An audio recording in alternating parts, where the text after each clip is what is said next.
Ceci est un livre audio autogénéré par Google. 1. L'invasion américaine. J'ai été surpris par la rapidité de l'invasion, parce que je croyais que les Américains auraient besoin de plus de temps. Mais je savais qu'ils iraient jusqu'au bout. Ils devaient prendre Bagdad, c'était une évidence. Ils ne pouvaient pas se permettre un échec politico-militaire, ce n'était pas imaginable, même si les choses devaient se compliquer par la suite. Je me suis d'emblée posé la question: qui a classé cette armée irakienne au 4e rang mondial?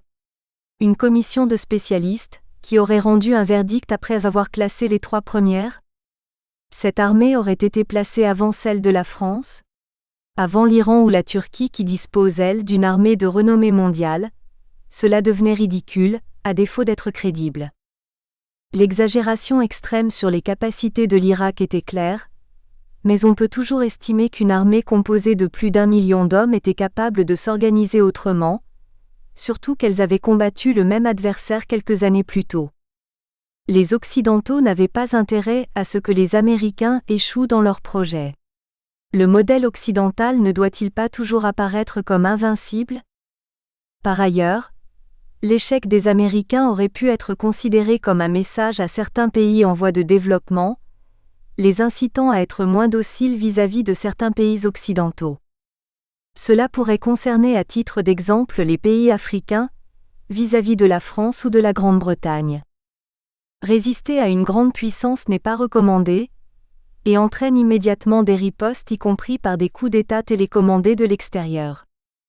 Si l'Irak avait su donner l'image d'un pays ayant résisté à cette invasion, le tabou serait tombé et les velléités de rébellion se seraient amplifiées. Les Américains ne se sont pas remis du désastre de Mogadiscio, en Somalie, malgré leur opération Restore Hope, menée sous les caméras du monde entier comme s'il s'agissait d'un show télévisé. N'oublions pas non plus le syndrome traumatisant du Vietnam. Voir une guerre, c'est quelque chose qui m'insupporte, y compris dans les cas où l'on parle de guerre juste, comme s'il y avait des guerres justes et injustes. Toutes les guerres sont injustes pour les populations, et ne doivent être déclenchées, même au cas où elles seraient légitimes, du point de vue de la légalité internationale, qu'en dernier recours. Il existe actuellement des moyens plus intelligents et plus humains pour régler les conflits mondiaux, que le recours à la force. L'époque des grandes puissances qui s'arment pour envahir le monde est révolue. Compte tenu des rapports de force qui existent à travers le monde, il s'avère que le seul pays qui soit un danger pour la paix dans le monde est les États-Unis.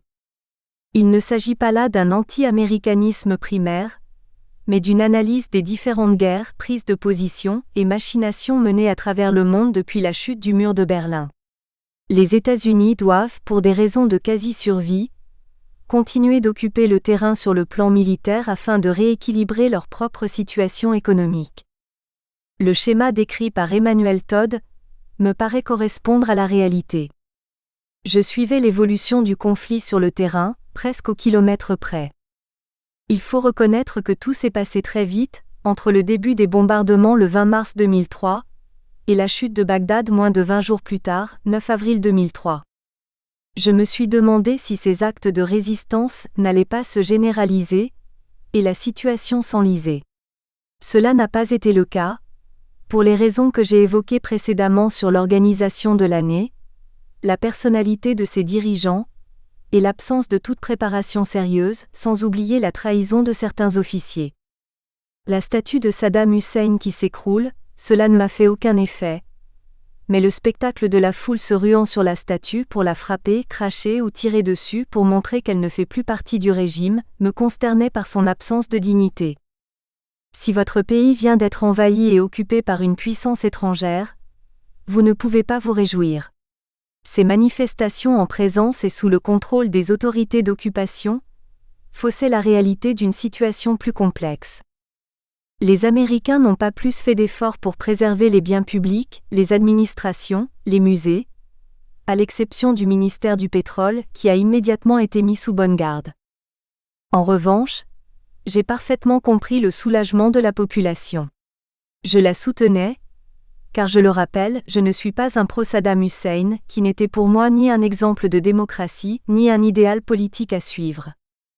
À travers leur action, les Américains ont suscité le chaos. C'est à se demander s'il ne s'agissait pas de mise en place de la théorie annoncée par eux, sur le désordre constructif. Si vous créez des choses dans un pays, et même si vous installez un nouvel ordre, ce dernier ne peut pas être efficace du jour au lendemain. Des forces nouvelles arrivent vite à s'organiser, qui peuvent n'être au départ que de petits groupes. Ces groupes partent en guerre quasiment contre l'inconnu, avec des idées peu précises sur les moyens et stratégies à mettre en place, mais cette navigation à vue finit par s'organiser via un jeu d'alliances. Idéologique, les hommes du parti voire les islamistes. Tribal, les familles qui se trouvent évincées.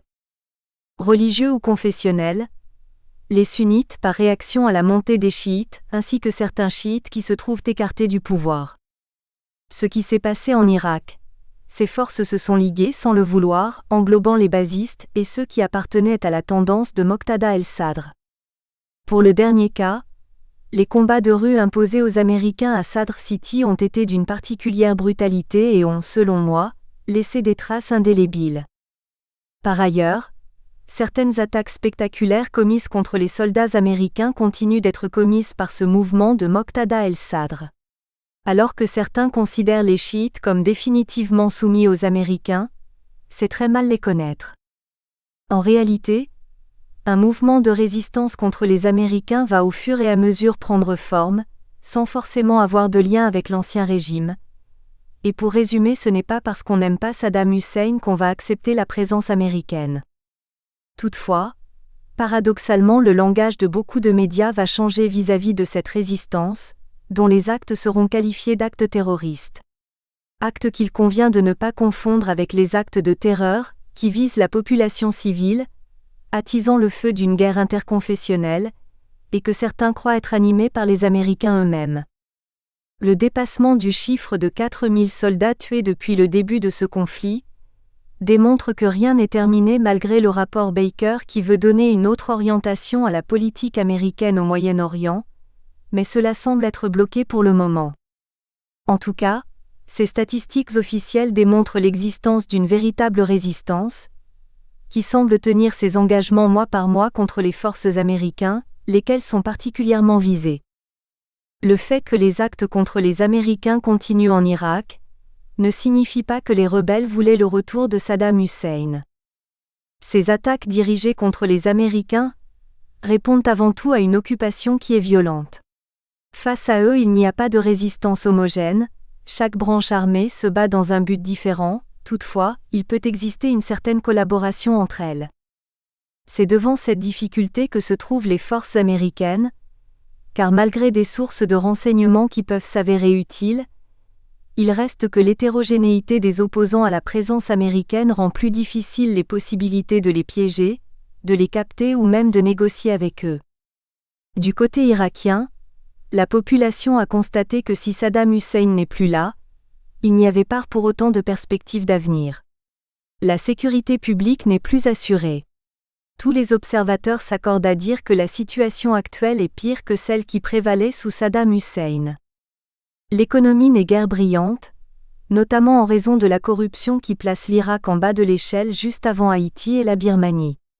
Le pays est surendetté, et son avenir est hypothéqué par le poids des fonds avancés par les Américains, lesquels ne manqueront pas de demander le retour sur investissement.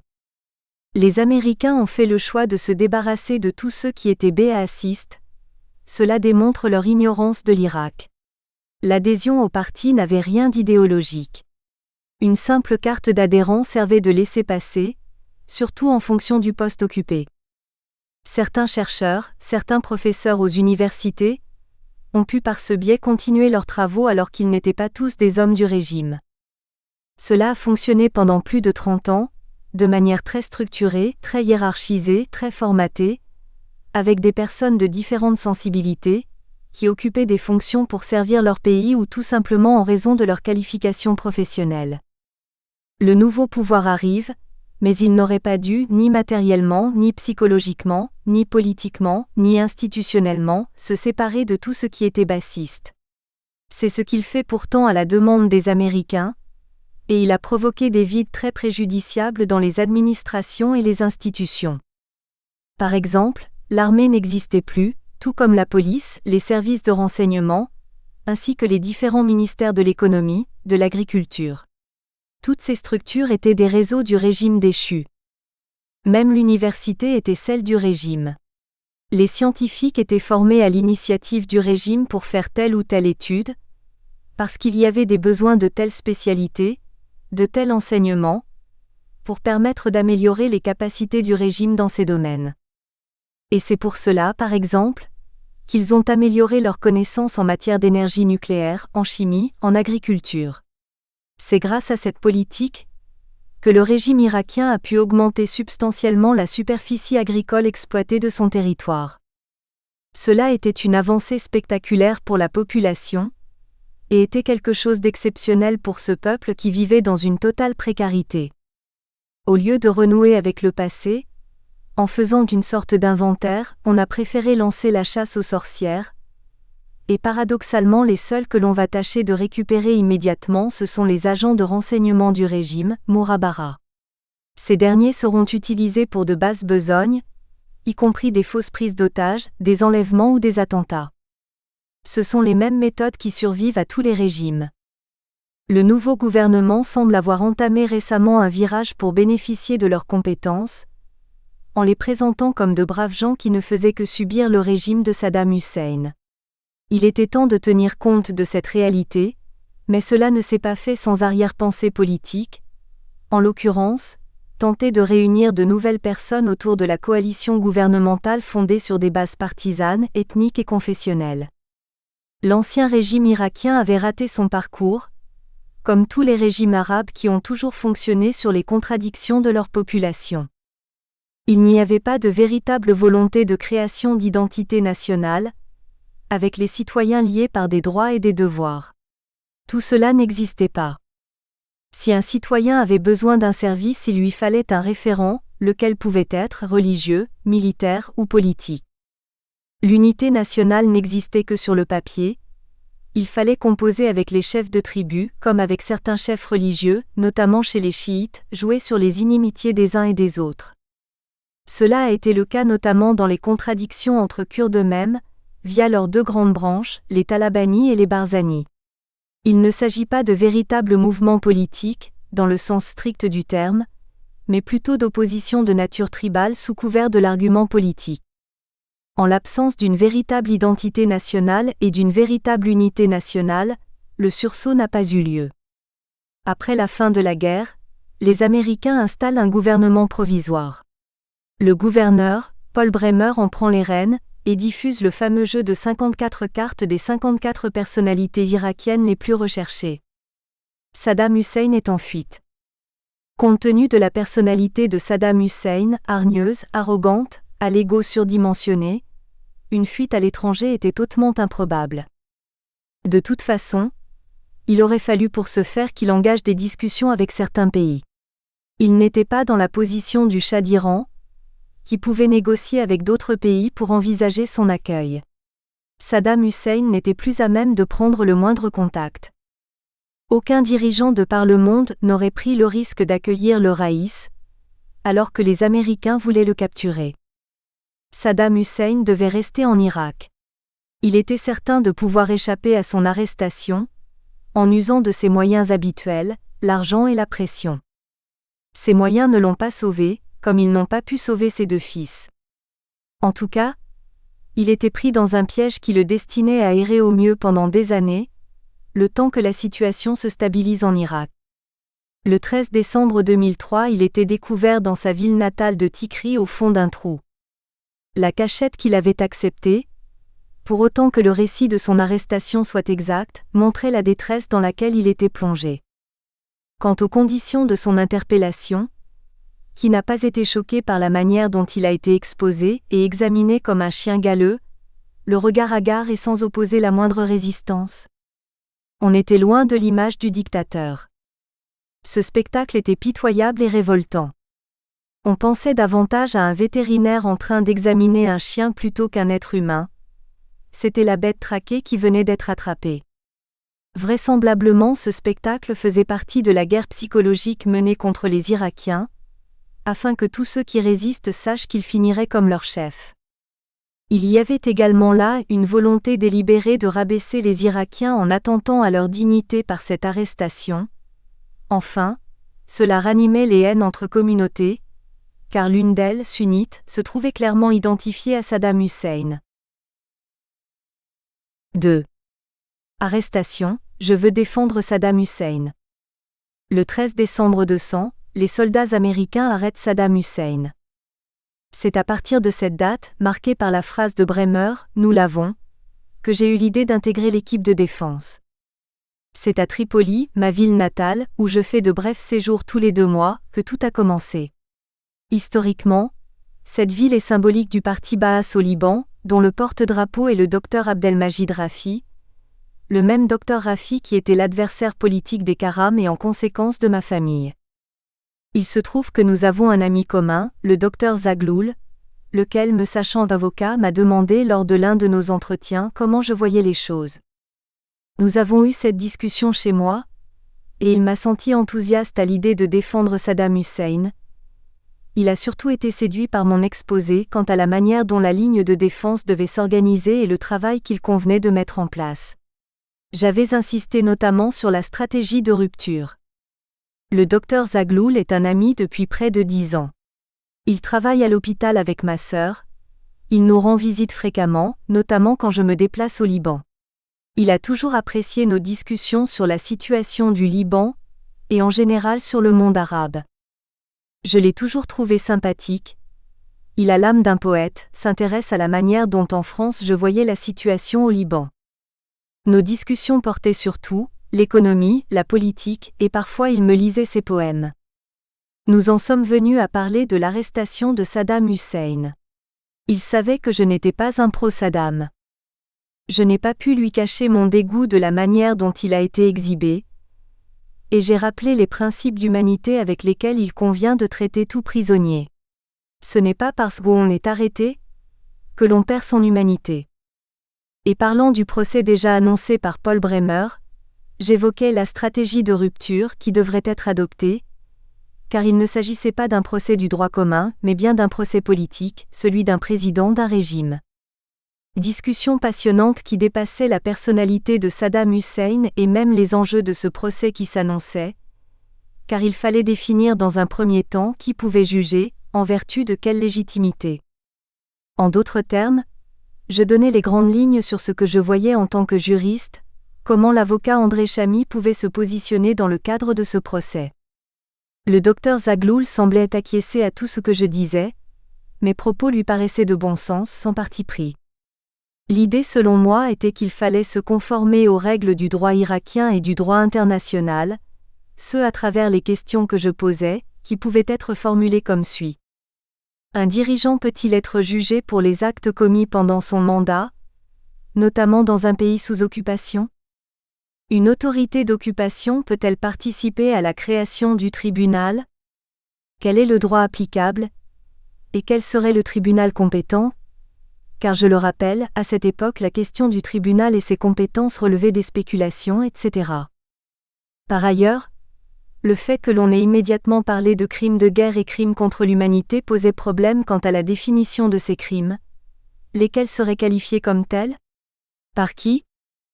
Je me suis donc positionné par une série de questions, et non par des affirmations, car je ne disposais pas d'éléments sur tous ces points qui étaient pourtant fondamentaux, étant précisé que le TSI, le tribunal spécial irakien, avait été mis en place par Paul Bremer, l'administrateur américain de l'Irak, le 10 décembre 2003, soit 3 jours avant la capture officielle de Saddam Hussein.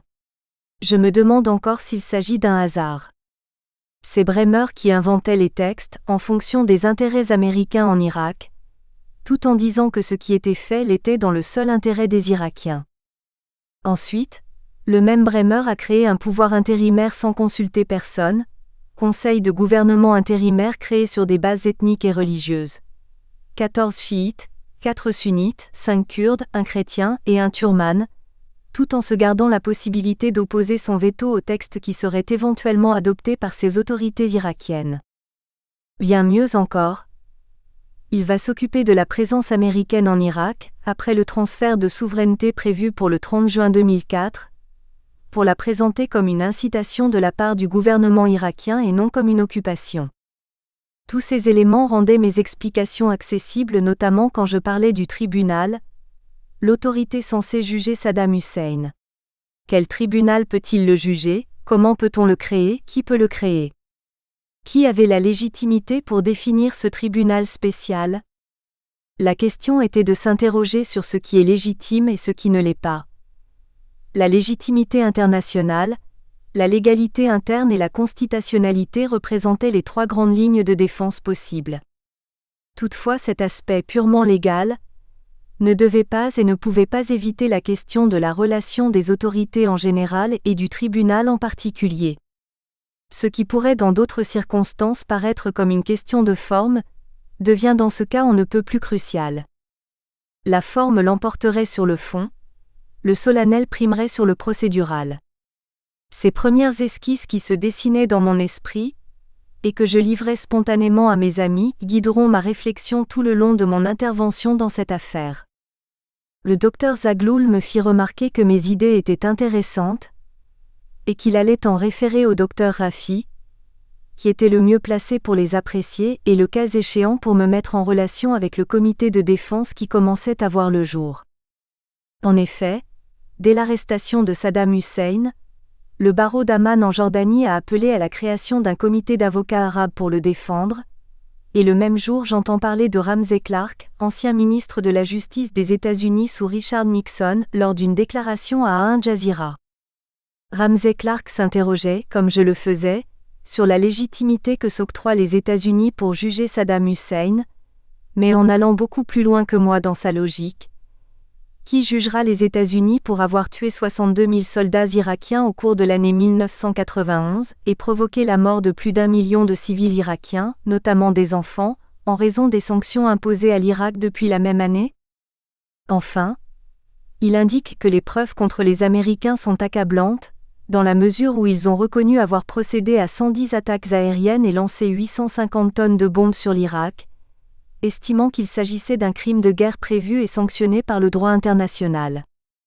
Dès le mois de mars 2004, un comité s'esquissait, d'abord sous l'égide de Meher Mouti, l'ancien bâtonnier d'Amrenan, mais très vite le nom de Mohammad al-Rajden va apparaître comme celui qui a été désigné par la famille, et l'on apprend qu'il disposerait d'un mandat écrit de Saddam Hussein en personne.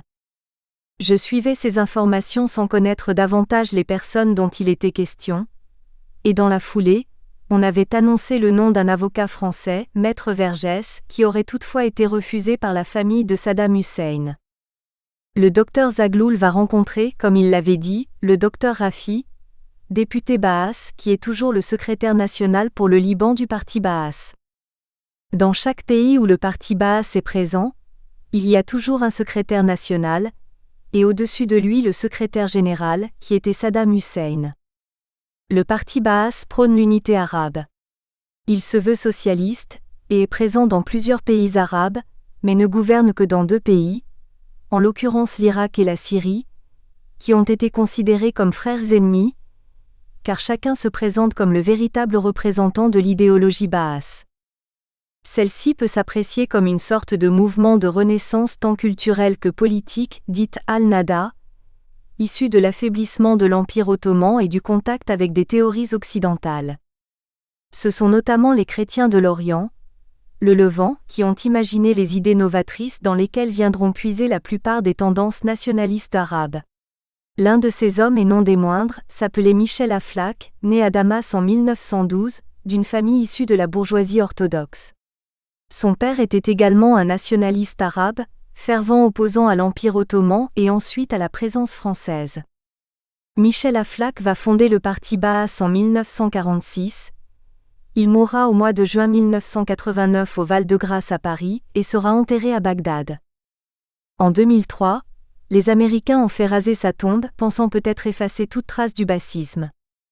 Je quitte donc le Liban, après ma discussion avec le docteur Zaghloul, car mes séjours y sont toujours très courts, jamais plus d'un week-end, à tel point que mes amis ne me demandent jamais quand je suis arrivé, mais quand je compte repartir. 3. Création du comité, première réunion à Paris. Lorsque je reviens au Liban 2 mois plus tard, le docteur Zagloul me demande d'appeler le docteur Raffi. Celui-ci se montre amical et avenant, mais précise d'emblée qu'il n'a pas les compétences juridiques pour apprécier mes idées, et qu'il va me présenter à Merajden, chargé de la constitution du comité de défense de Saddam Hussein. Le docteur Raffi pensait que Merajden et moi devions unir nos efforts. J'ai eu d'abord 1 ou 2 contacts téléphoniques avec Merajden, lequel, disposant des informations du docteur Raffi, m'a indiqué que dorénavant j'étais d'office membre du comité restreint, ce qui n'avait rien à voir avec les centaines d'avocats qui s'étaient portés candidats pour défendre Saddam Hussein. Il m'explique que ce comité restreint constitue le noyau de toutes les décisions concernant la défense, sa stratégie, sa communication.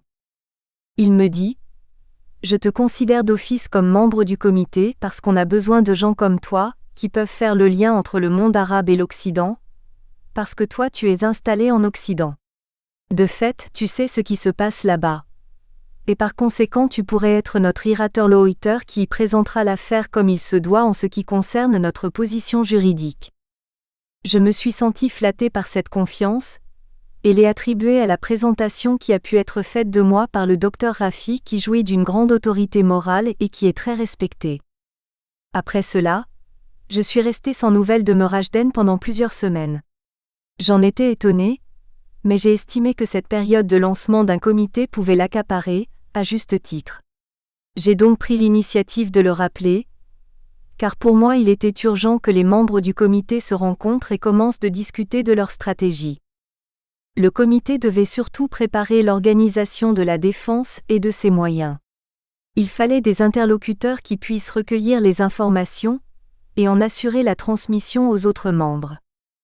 J'appelle donc Merajden un jour par hasard, et c'est là que je découvre qu'il est à Paris. Il m'invite à venir le rejoindre, pour qu'on fasse plus ample connaissance. Il est descendu à l'hôtel Intercontinental. À mon arrivée, on me dit que Merajden est en conférence de presse avec des journalistes allemands.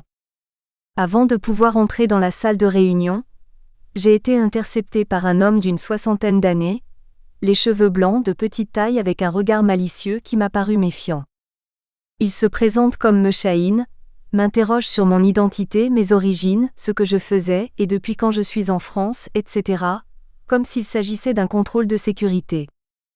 Cela ne m'a pas choqué outre mesure. Il me semblait normal que l'on prenne quelques précautions, compte tenu de l'affaire et du personnage du client.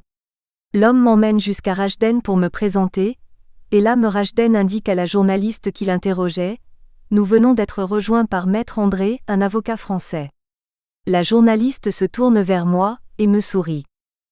Juste à la fin de la conférence, apparaissent Emmanuel Ludo et son collaborateur. Ludo semble être alors le seul avocat français du comité, mais Rajden et Chahine étaient très remontés contre lui en raison de certaines de ses déclarations aux médias, et il venait de le sermonner. Ludo parle avec Rajden et Chahine d'un contact qu'il venait d'avoir avec Roland Dumas, lequel aurait accepté de les recevoir. Il semblerait en effet qu'il leur ait fait rencontrer Roland Dumas, qui aurait indiqué qu'il était prêt à travailler avec eux, mais je n'ai pas assisté à cette rencontre et n'aurai, moi-même, un contact avec Dumas que bien plus tard. À cette époque, aucune déclaration officielle n'avait été faite par Dumas. Je pense qu'il voulait en savoir davantage avant de s'engager.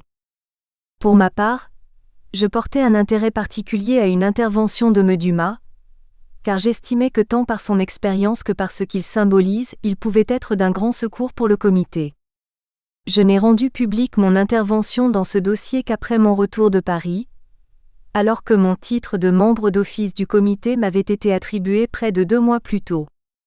Pour la petite histoire, certains journalistes appelèrent pour savoir s'il ne s'agissait pas d'une plaisanterie. D'ailleurs, l'un d'entre eux travaillant pour l'AFP. Nous espérons que vous avez apprécié cet aperçu. Pour continuer à écouter ce livre audio sur Google Play Livres, utilisez le lien dans la description de la vidéo.